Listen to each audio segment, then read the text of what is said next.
With the It's Noon cue from our own Walter Parker of Vermont Public Classical, I welcome all to Green Mountain Challenge Live, the second program after time off.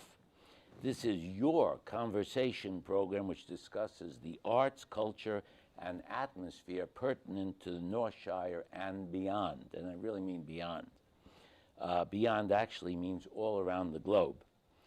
As John Cameron Swayze used to say, now there's a name out of the past. Used to watch him. That's right. Remember the Camel Caravan of News? Yes. We are streamed live and via archive on GNAT-TV, their website, on Facebook, on YouTube, and more. For this show, we will alter the format slightly. We will not necessarily ask specific questions of our dedicated viewers and wait for specific answers. However, we will encourage all of you to phone in with answers, with questions for us, with comments relative to today's program's theme. Right now, though, just before we get to our very special guest, I'd like to turn our camera to an audience member. I want to remind people that the Kiev Ballet is going to be seen at the Dorset Playhouse on March 20th, and the point person for the Kiev Ballet is Lisa Hadlock, and she's sitting right here in our audience. And I just want to mention that she is a fellow Brooklynite, so she must be very comfortable. And also in our audience, sitting to her left, is the maestro, Ariel Rudiakov, of Taconic Music all year round, and responsible for our opening and closing themes. Thank you for being here. You're welcome. Now, as Johnny, and that's Carson, of course, would have said, we have a special treat for you. Today, our only and featured guest, the only known active clergyman and stand-up comic, really, in the entire world. And we are fortunate that he resides in our North Shire. Welcome, and it's legitimate to say, Dr. Bob Alper, internationally known author, ordained rabbi, and funny and clean stand-up comic. Indeed, today's show is actually for the entire family. And Bob, just so people do not get the wrong impression, am I correct? Bob never appeared on stage with an arrow through his head, no. And never called himself a wild and crazy guy. No. Do you want to explain why I said that? Well, people tell me I look a lot like Steve Martin, and I'm glad I do, because I could never have made it in comedy if I looked like Charles Manson. That is a good point. You showed me, when you first entered comedy, you showed me a picture of yourself next to a picture of Steve Martin. Incredible resemblance. Yeah. Incredible. And people tell me, they say, given the way I look and the way I sound, if ever Steve Martin and Alan Alda were to have a child, I would have been me. Yeah. You would have been the result. Right now, I want to give our audience a sample of the genius of the comedy of Bob Alper. So right now, let's show our audience a sample of one of Bob's hilarious routines. Kate, take it away in the control room. And it's not that bad. I mean, my hero is Harrison Ford. He's 82, he's making another movie. It's going to be called Indiana Jones and the Reverse Mortgage. And when that wraps, he's got another project. Remember The Fugitive? The movie The Fugitive? In this latest episode, Dr. Richard Kimball flees assisted living. So I was trying to get a credit card. I was on the phone, and the guy says to me, marital status. I said, happy.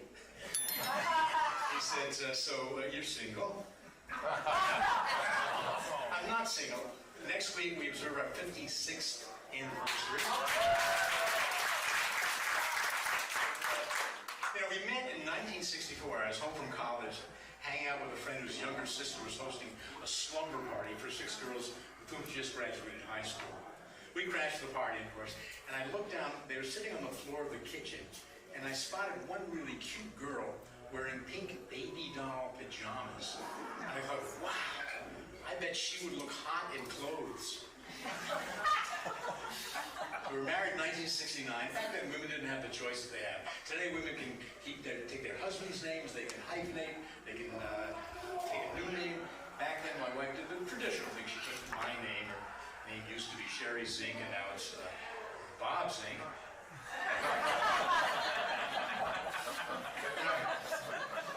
Our lives are totally in sync. For example, at the same time I got hearing aids, she stopped mumbling. We are back, and I hope you enjoyed the sample of Bob's comedy. And Bob, let me go over quickly some of your so-called credentials and background. I'm not sure what credentials mean exactly, but you have them, whatever they are. You were born and raised, indeed, in Providence. Right. So a rabbi, born in Providence, you know. You have a doctorate from Princeton Theological Seminary, correct? Yep.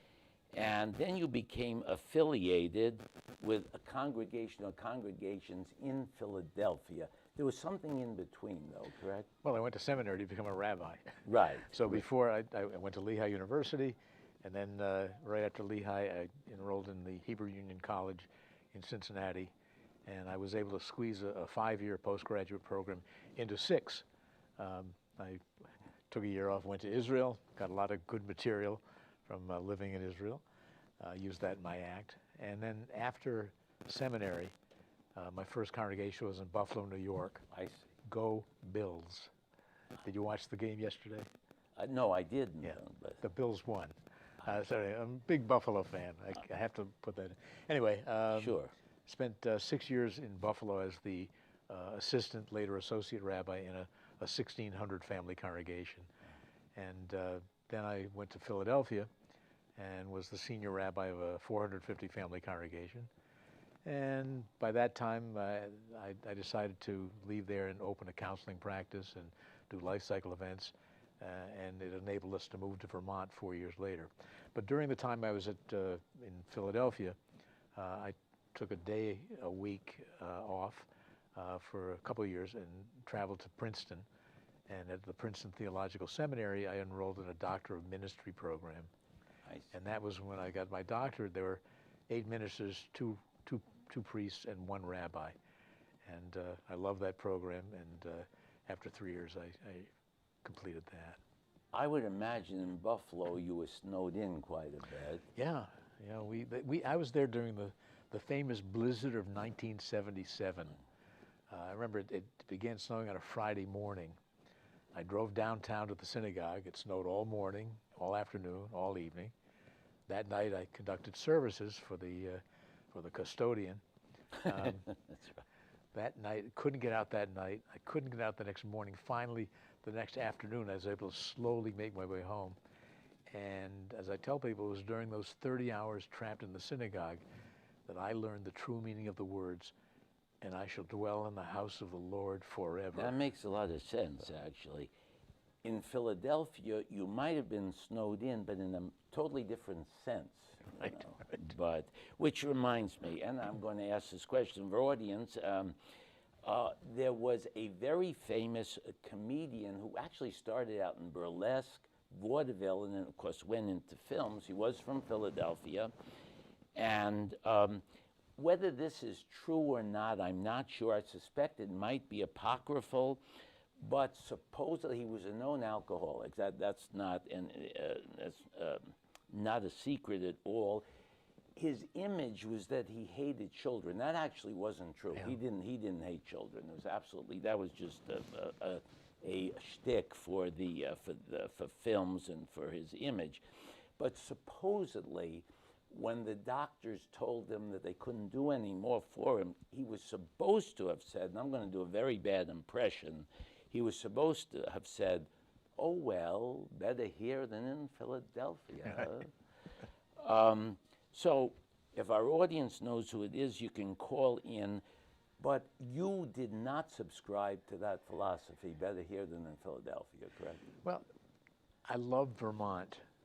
My wife is a native, and we would come up here, and the spiritual pull of coming to Vermont was part of our lives, and we were very fortunate that our lives got to the point where we were able to move here in 1990. So I have some fondness for Philadelphia. We spent 12 years there. It was important for our kids. That's where they grew up and went to school. My daughter went to 8 years of school. Our son finished high school. Our daughter then came to Vermont and enrolled in Burton here in Manchester. But as far as Philadelphia is concerned, I think of Jerry Heavey, who some of the old timers listening might remember.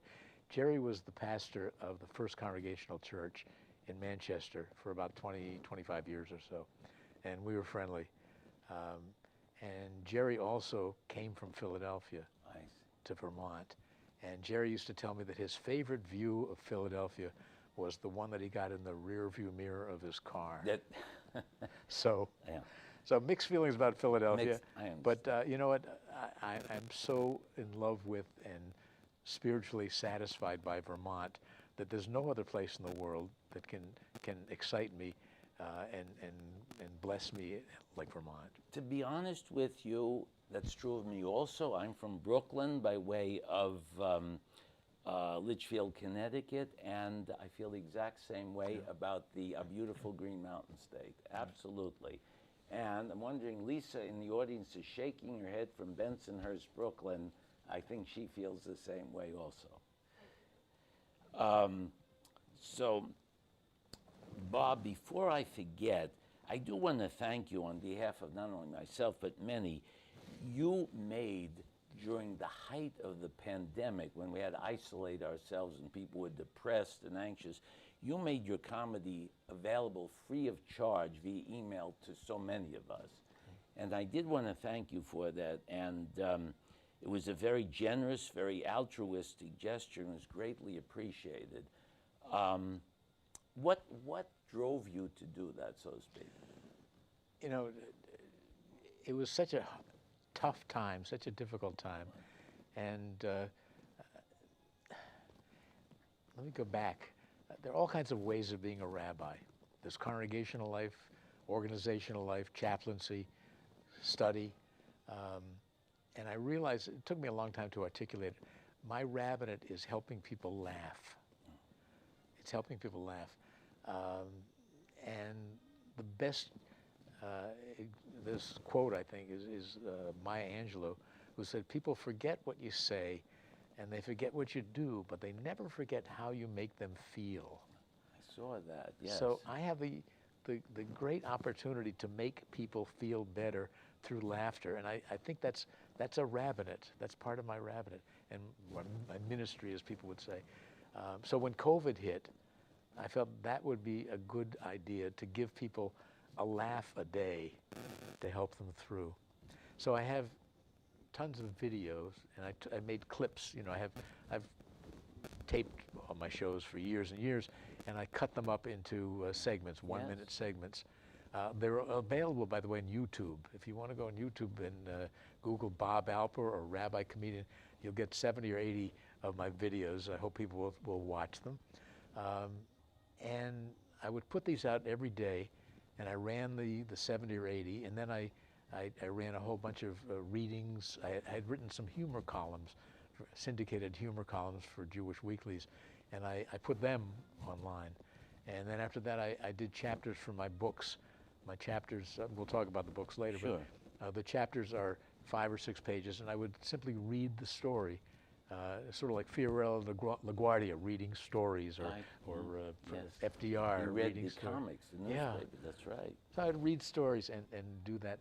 And I got a lot of very, very positive responses, the most memorable of which came from a rabbi on Long Island.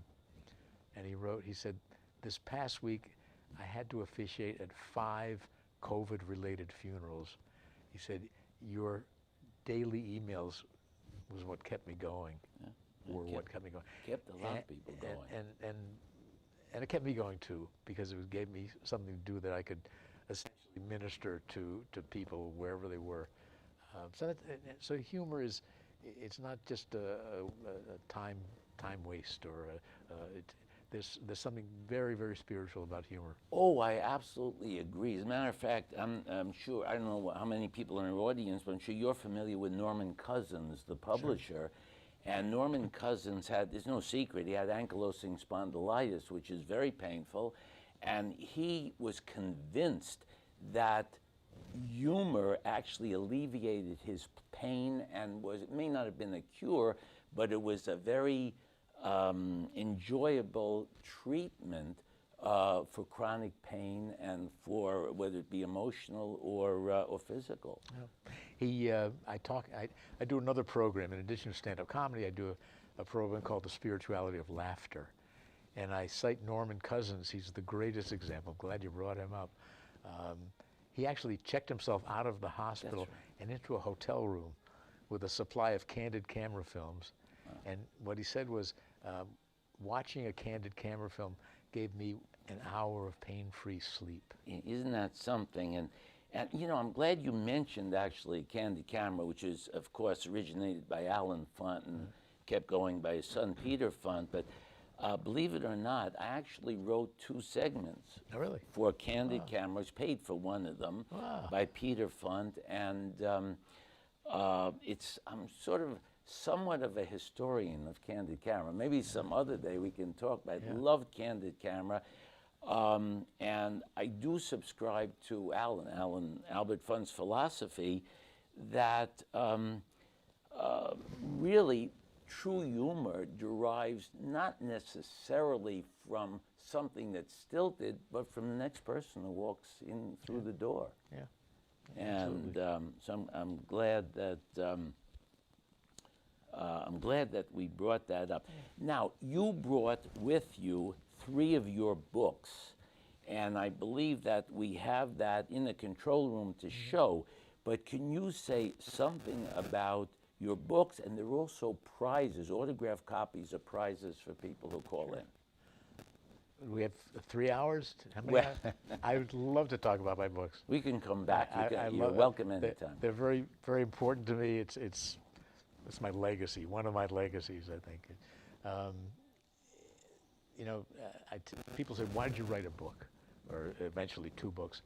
And my response is, as a stand-up comic, I get applause and I get laughter. And I looked at my life and I thought, what's missing? And I realized what's missing was rejection. So I decided, well, I'll try and write a book. To be perfectly honest, I was doing a show in New Orleans, and the show ended early, and I was staying in the what do you call it, the quarter down in New Orleans, and I had a choice what to do. Should I go out and see all the people running around and getting drunk, or go to a bookstore? I went to a bookstore, and they had a display of how to get a literary agent, a whole bunch of books, and I picked one of the books out, took it home, read it, and it gave you step-by-step ways of getting a literary agent. So I tried that, and I sent out letters, and I got rejected. And then I got an agent, and then I got rejected by publishers. So I got that good but I was going to do, it was going to be a humor book, because that's what I knew. And she said, an editor whom she really respected said, humor's the hardest sell. Interesting. She said, but in one of your stories, there was something really poignant. She said, can you write poignant? I said, yeah, I can write poignant. So I wrote some poignant stories with a little humor, but it's mostly, they're not humor. They're poignant stories. She tried to sell them. And the editor who selected my manuscript worked for Liguori, which is the largest Catholic publisher in the country. And when my book finally came out, and it was a bestseller, it had the Liguori logo, which is a cross, which I call a plus on the spine. But the woman who was my editor had worked with Bishop Fulton Sheen, for years, I guess during the 60s and 50s.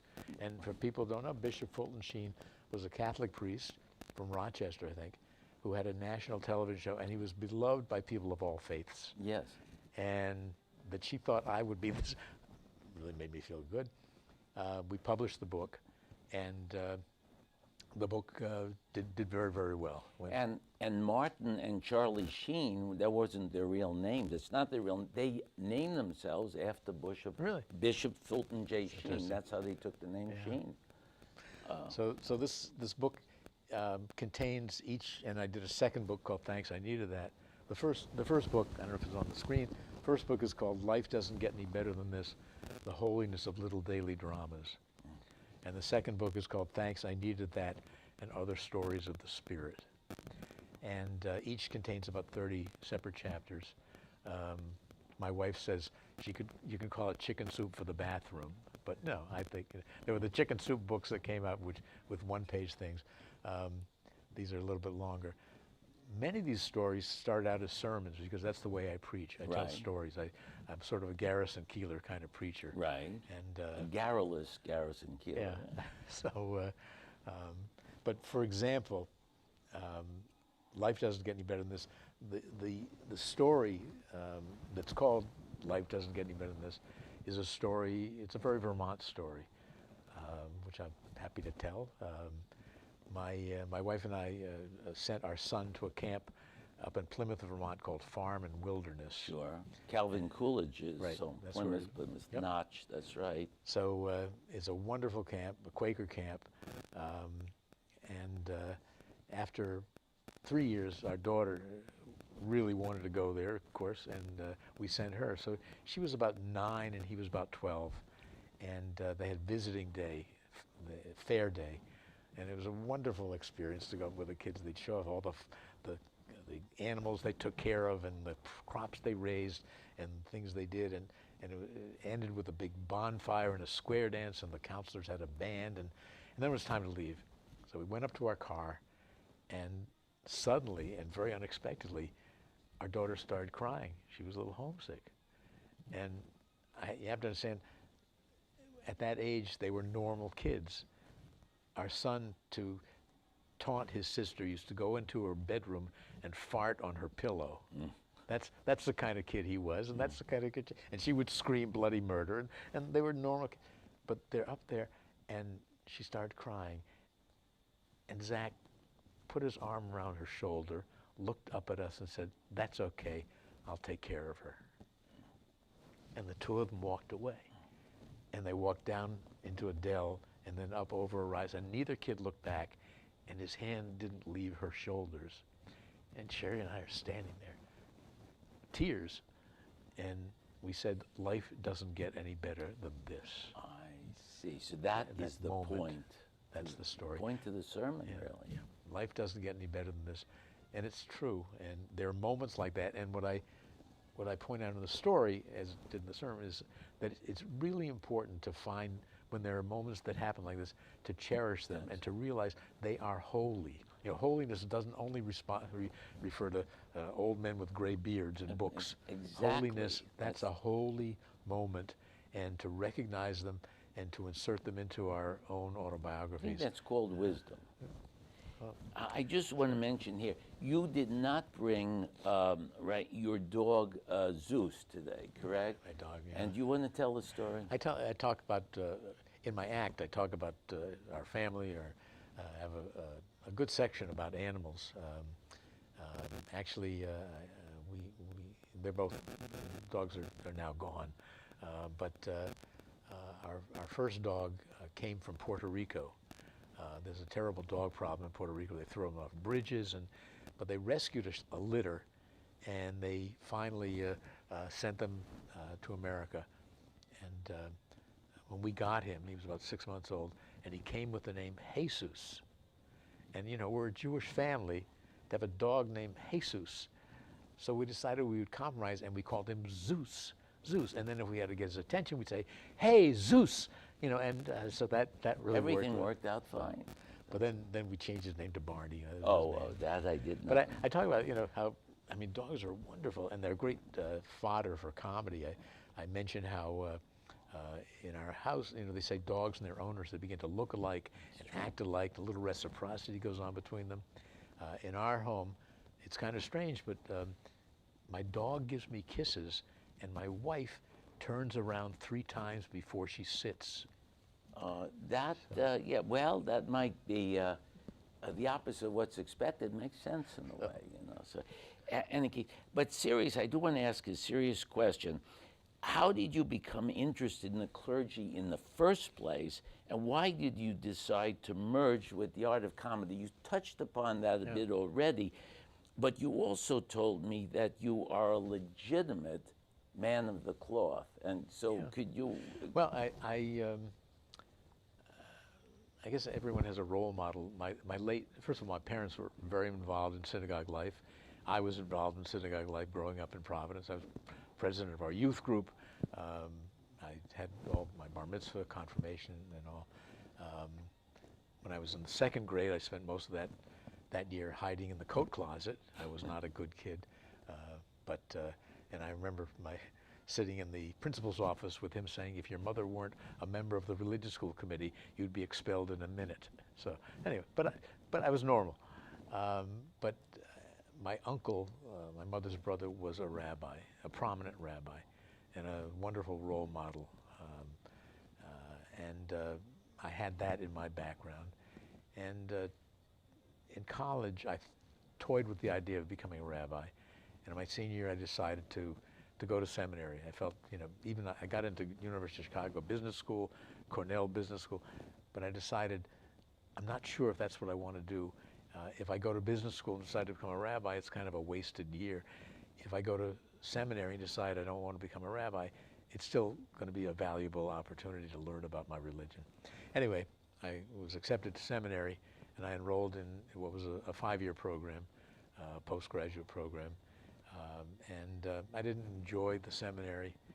I might tell you about when I had to give a sermon in front of my colleagues and classmates, my classmates and faculty, what happened. I'll talk about that later if there's time. Sure. Anyway, but it was a means to an end. And so I spent 5 years in seminary and took a year off and went to Israel. Got a lot of material for my comedy routine.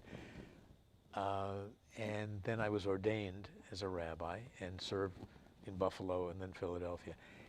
And I always used jokes and funny stories in my sermons. My sermons were not stand-up acts, but there's a rabbi from 2,000 years ago, he's mentioned in the Talmud, he would begin each of his lessons with a joke. That wasn't Mel Brooks, though. No, it was Rabbi Mel. No, it was a rabbi in the Talmud, and it says he began because it would relax his students, and then once they were relaxed, they were able to ingest the serious nature. I'm glad you said that, because I have been a teacher of psychopharmacology and neurophysiology, and my supervisors encouraged me to use humor for that exact same reason. Not to distract them, because it relaxes them, makes it easier for them to comprehend and concentrate. So after I left the 2nd congregation in Philadelphia in 1986, that's when I got into comedy, but I can tell you about that later. But what I did was I started doing a high holiday Rosh Hashanah and Yom Kippur services. And we used a church in Philadelphia, and some people who were listening might remember Reverend Dick Ringenwald, who was a beloved minister of the First Congregational Church here in Manchester.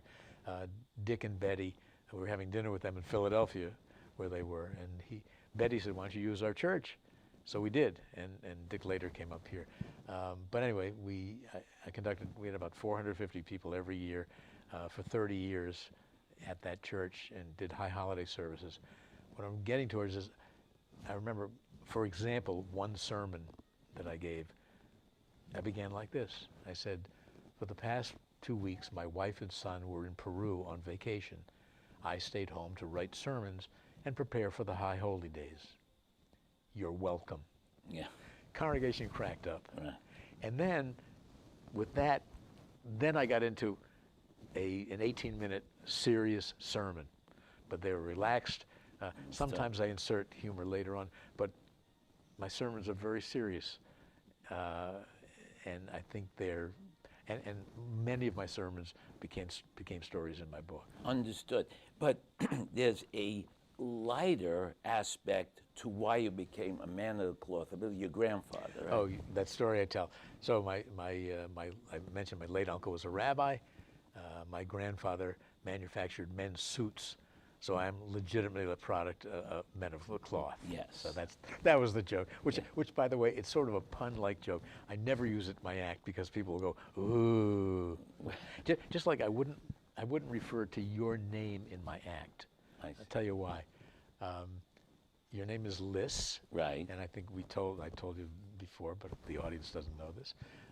When my grandfather came to this country as an infant, 6 months old infant, so the story goes that their name was Liss, L-I-S-S.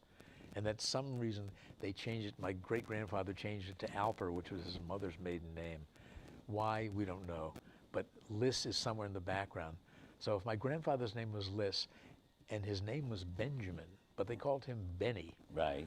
So here's the joke, which is, I can say without a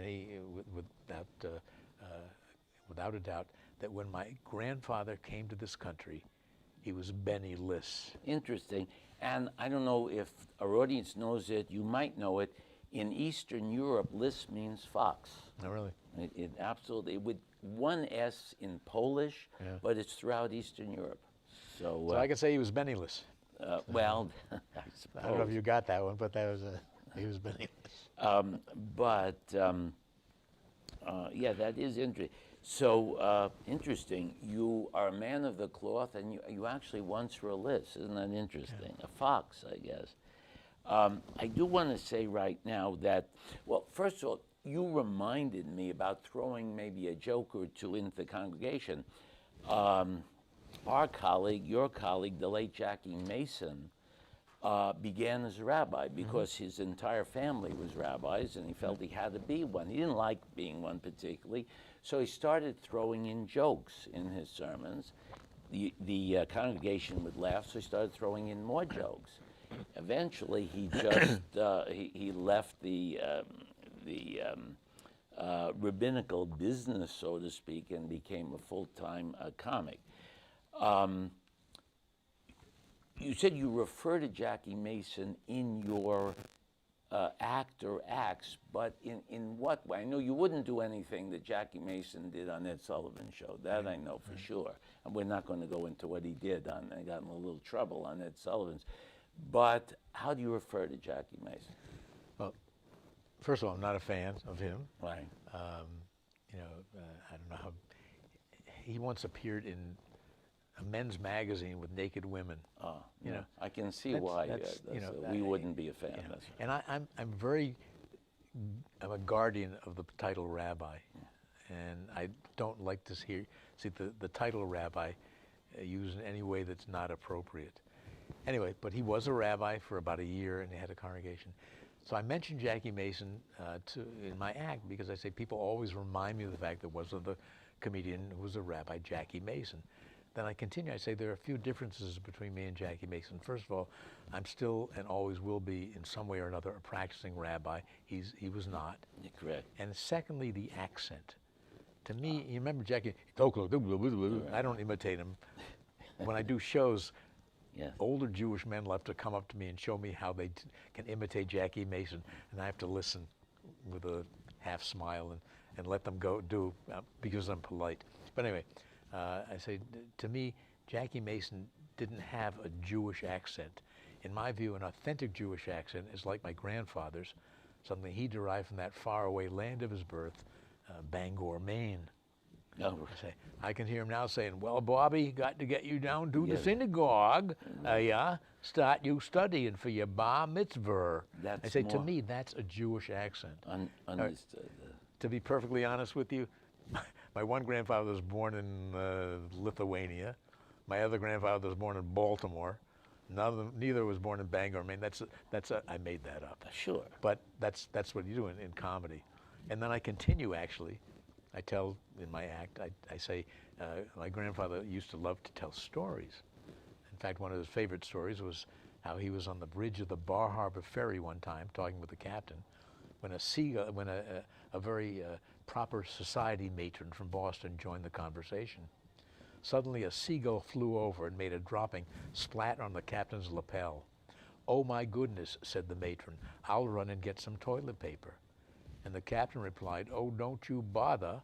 By the time you get back, that bird will be a half a mile from here." Yeah.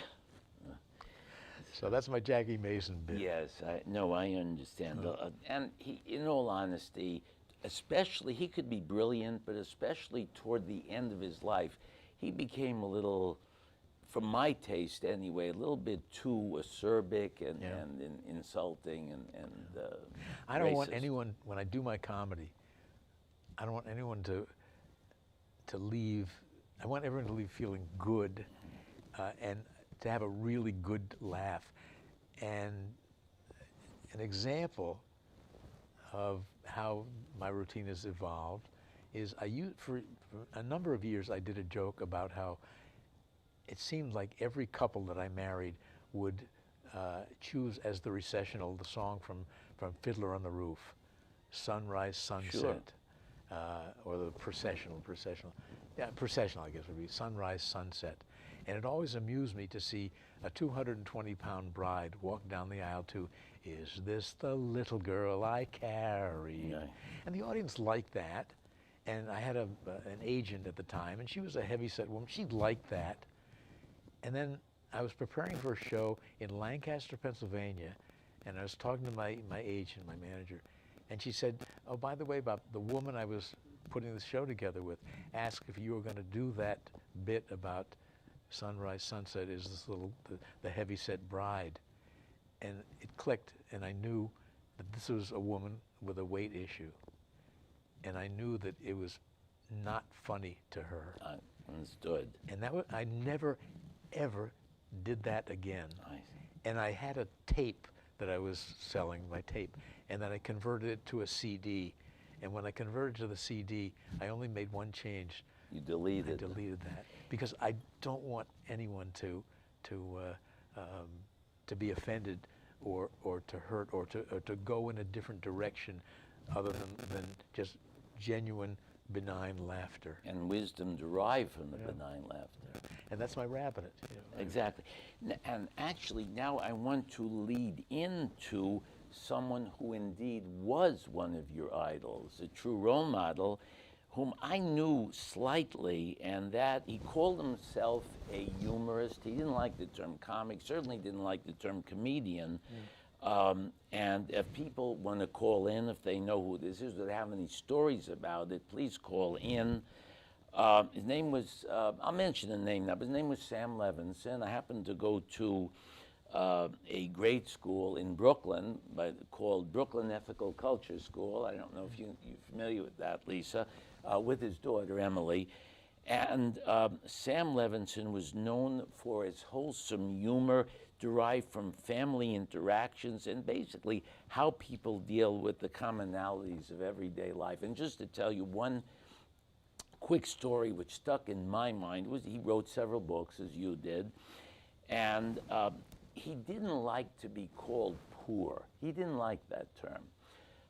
He grew up on the Lower East Side of Manhattan where there were tenement houses, slums, if you will. He said, though, that his family was not poor. He said they had a roof over their head, they had food on the table, and they had books to read. They didn't have much money, but they were not poor. And I still remember that as part of his wisdom. So you said Sam Levinson was a role model. He started out, if I remember correctly, as a Spanish teacher in Brooklyn, but say something about Sam Levinson, if you will. Well, he was a role model, and he was not a stand-up comic. He was a Right. humorist. He was a storyteller. That's right. And I remember one of his stories, the whole issue of having no money. He had a wonderful story about how they were having company for dinner, and they couldn't afford enough chicken for everyone. So his mother said to them, when it comes time to serve the chicken, say, "No, thank you, I'm not hungry." Then we'll have enough for our guests. Right. So each kid said, "No, thank you, I'm not hungry." Then it came time for dessert. His mother said, "You need your main course? No dessert for you." Yeah. So he would tell warm, funny, fuzzy Exactly. stories like that. Exactly. Interesting, you mentioned he was a teacher. A lot of He was. comedians come out of teaching That's because true. you've got one of the hardest jobs in the world. You've got to keep the attention of 11-year-olds, and a lot of them have a sense of humor and use humor well. And Dennis Wolfberg was also a comedian. Robert Klein Sure, was a that's teacher. right. He was a substitute teacher. That's right. And you know, there's so many of them. I was performing one night at what's called Comedy Harlem, an all-black comedy club.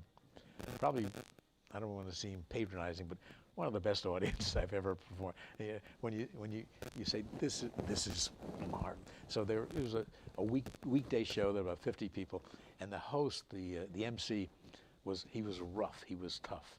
He was wearing kind of funky clothes, and he was using the F word and he's using the N word over and over again. And he was a tough guy, and he was dirty, and he was but he outed himself because at one point he's building up to a joke, and he said, you know, when I was teaching middle school, so he's a school teacher. Yeah. But it reminds me, you know, we do that.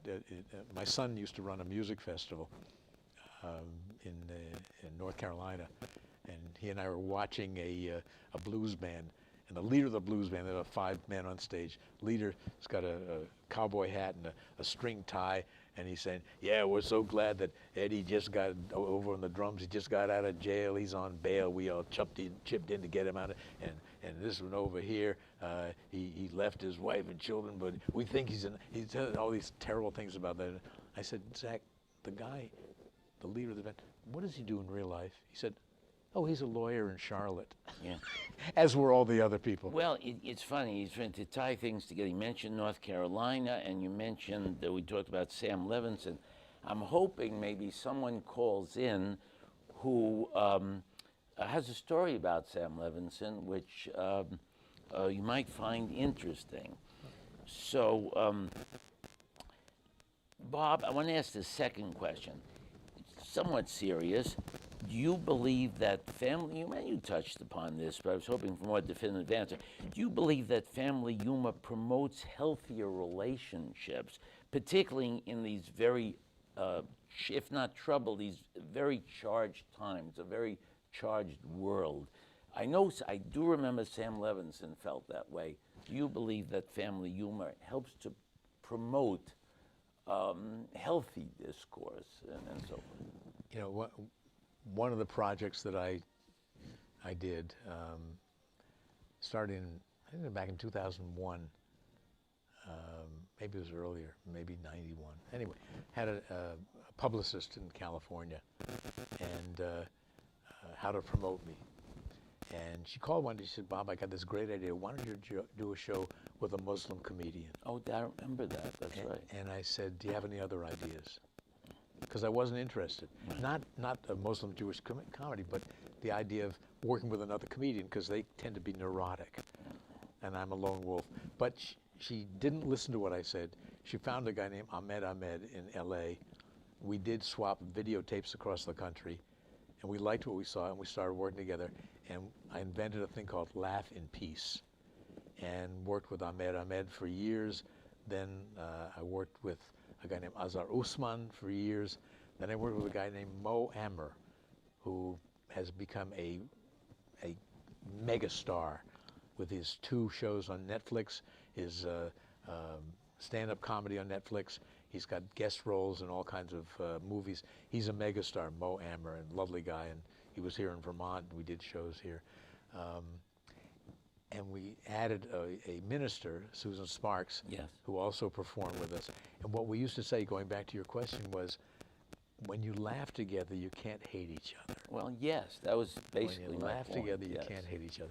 And I hope this will come back again, because it stopped recently, but I have some wonderful memories of looking out at my college audiences and seeing young women wearing the hijabs and young men wearing yarmulkes, sitting together and laughing and enjoying each other. We did a show at Georgia Tech, and before the show we were backstage with the president of Hillel, the Jewish organization. and the president of the Muslim Student Association.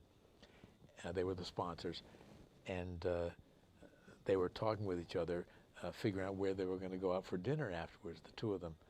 And then they told us that before they began working on the Laugh and Peace show, even though their offices were next door to each other in the student union, they'd never spoken to one another. Yes. And now they're hanging out together, and it's through laughter. So laughter is the way, you can't hate someone with whom you laugh. What we were alluding to before, it helps you relax, and it serves as a bridge. Right. Exactly, exactly. And I want to remind our audience, we do have some time. Please call in for any reason if you want to comment on anything that we talked about, and there would be a lot to comment on. If you want to talk about W.C. Fields, who I alluded to before, Sam Levinson, if you want to add anything to our show, we encourage you to call in. Please don't feel ashamed or embarrassed. Please call in. Bob, you said you had some stories specifically about Vermont and the North Shire. Can you tell us some? Sure. I don't know how many stories in the book are Vermont, or probably maybe a third or so. One of my favorites, and I can condense it a little bit, is a story about named Ferd Toma, which old-timers might remember. Ferd was a Hungarian immigrant. He and his wife ran the ski shop right next to Bromley. And the story was, whenever a kid from our town would go there to get skis, no matter how much money they had or how little money they had, they would leave the shop fully equipped. That's how he did business. Ferd was a member of the Rotary Club, and I was a member too. But by the time I joined, his wife had died. He lived up on the mountain alone. He didn't have transportation, so he couldn't come anymore. But he had 25 years of never missing a meeting, and he loved Rotary. There was a thing called Loyalty Day, and we had a Loyalty Day parade here in town. And what it was basically was we'd gather at the high school and go through town and end up at one of the banks.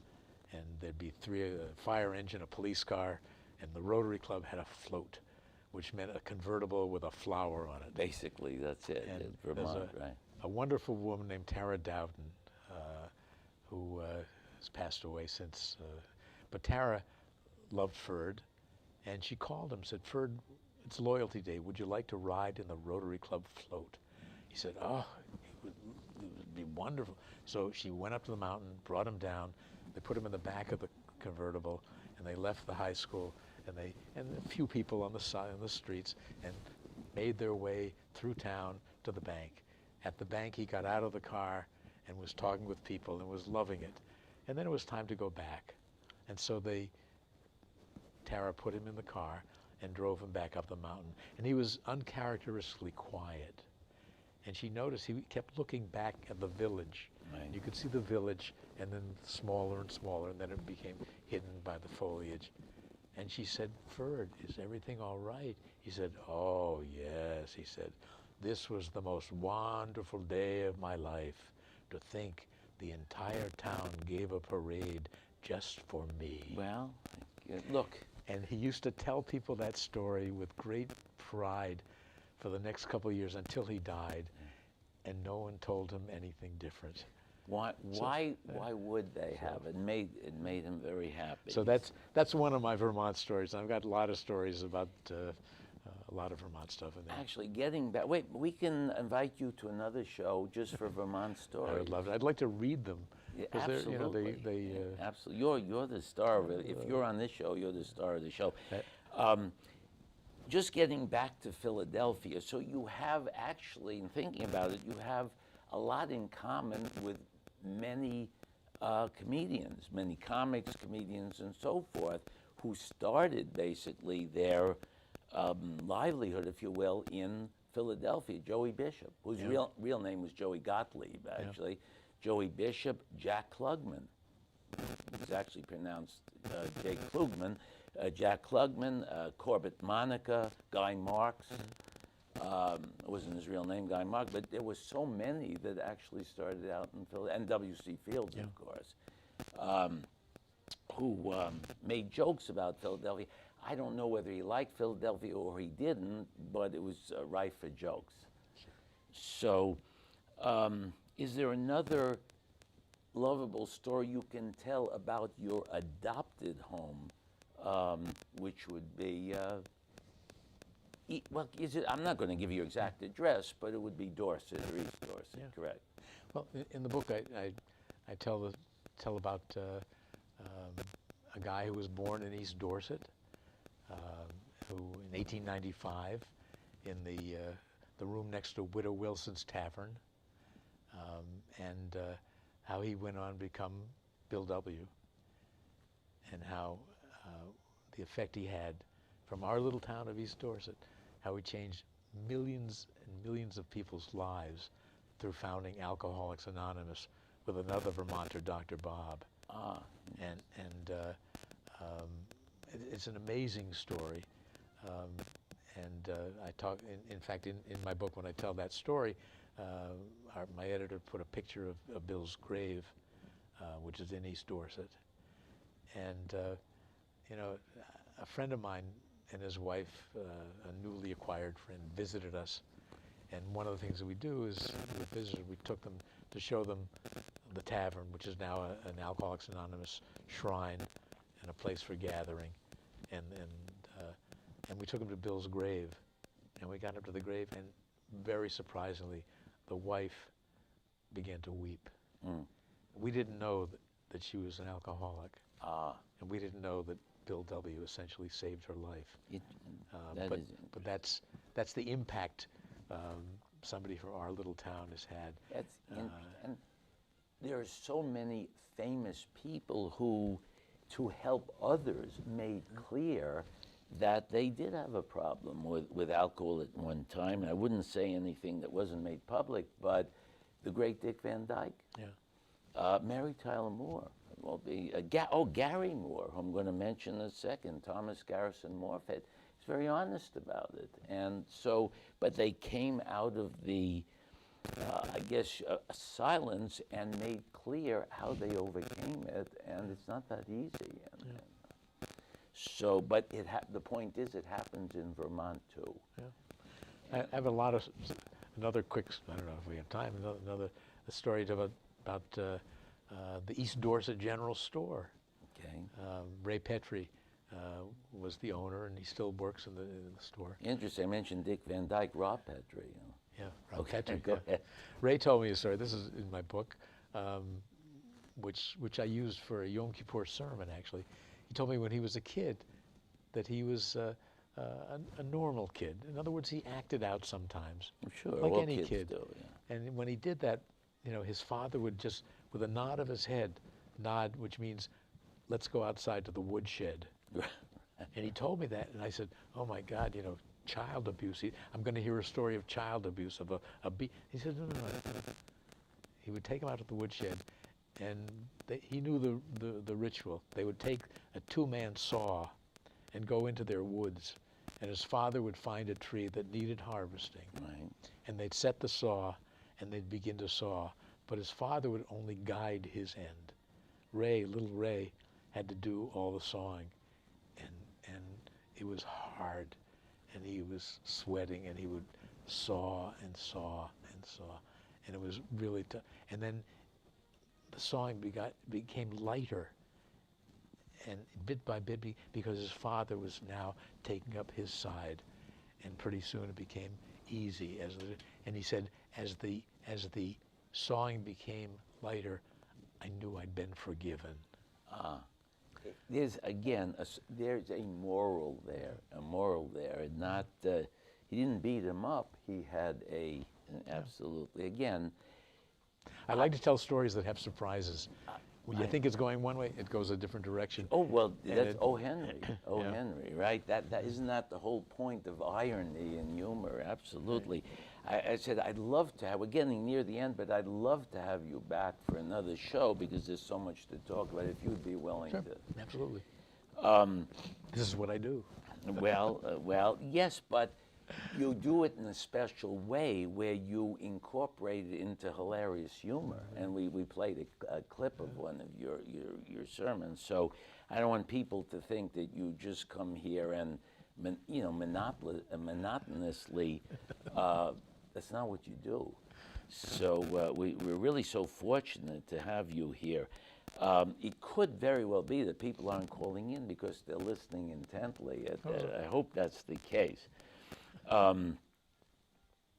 Is there anything else you would like to ask of our audience, one way or the other? Yeah, let me tell the audience about my website. Oh, sure. It's Bob Alper, BOBALPER.com. And by the way, people think our name is Alpert, and I explained that it was Alpert, but we dropped the T at a party in Boston. I see.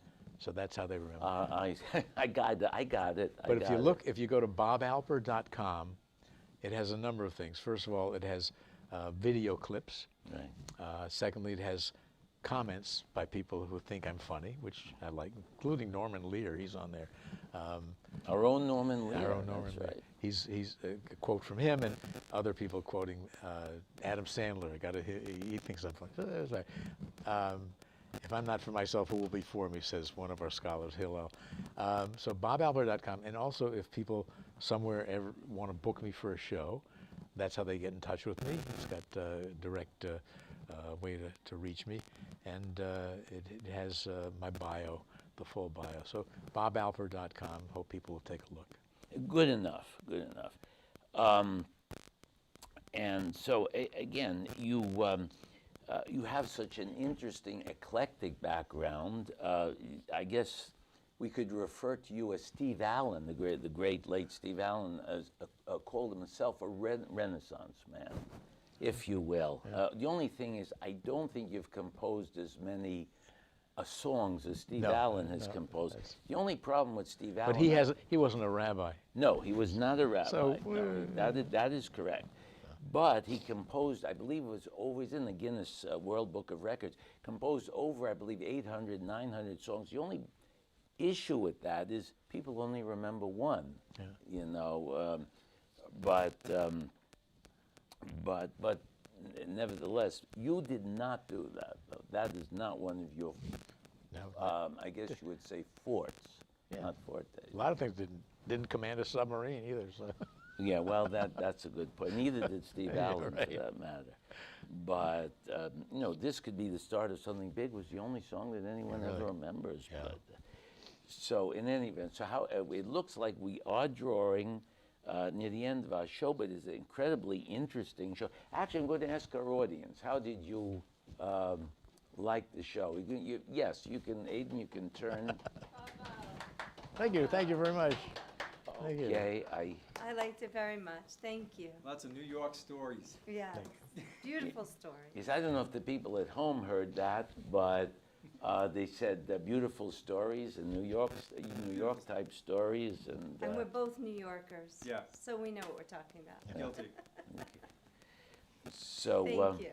It was a privilege and an honor. well, I appreciate that, and coming from, I don't know Lisa all that well, but the little I know her, that sounds like an honor coming from you. And Ari, I know quite well over almost 25 years, and I know that's also an honor coming from.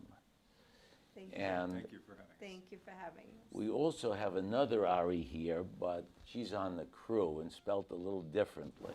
Okay, Excuse me, Sam, can I make one correction? go ahead. Earlier, when he announced our ballet, it's actually March 6th, not March 20th. Oh, I had March. So it will be Friday, March 6th, 2026, Swan Lake, performed by the Ukrainian Grand Kyiv Ballet Company. And please do, participate if you're able.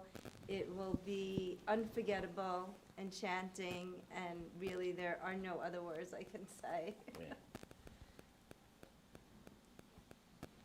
Yeah, no, thank you. I apologize. No, for that's that. okay. I That's somehow okay. had Not, March not at 20th. all, but March 6th. 6th, March 6th. It's a Friday. The Ukrainian Kiev Ballet. Thank you. At the Dorset At the Playhouse Dorset in Playhouse. Dorset. Yes, tickets are online, or you can call the box office of the Dorset Playhouse. Thank you. Okay. I want to thank the amazing staff and crew. They've really been amazing, particularly Aidan Kennedy, who's a volunteer. He doesn't have to do this. Please do not hesitate to email GNAT-TV to comment on our show. We take your suggestions seriously. We're always looking to improve. The address should be on your screen. Until next time, as Gary Moore used to say, be kind to each other, will you? And goodbye out there.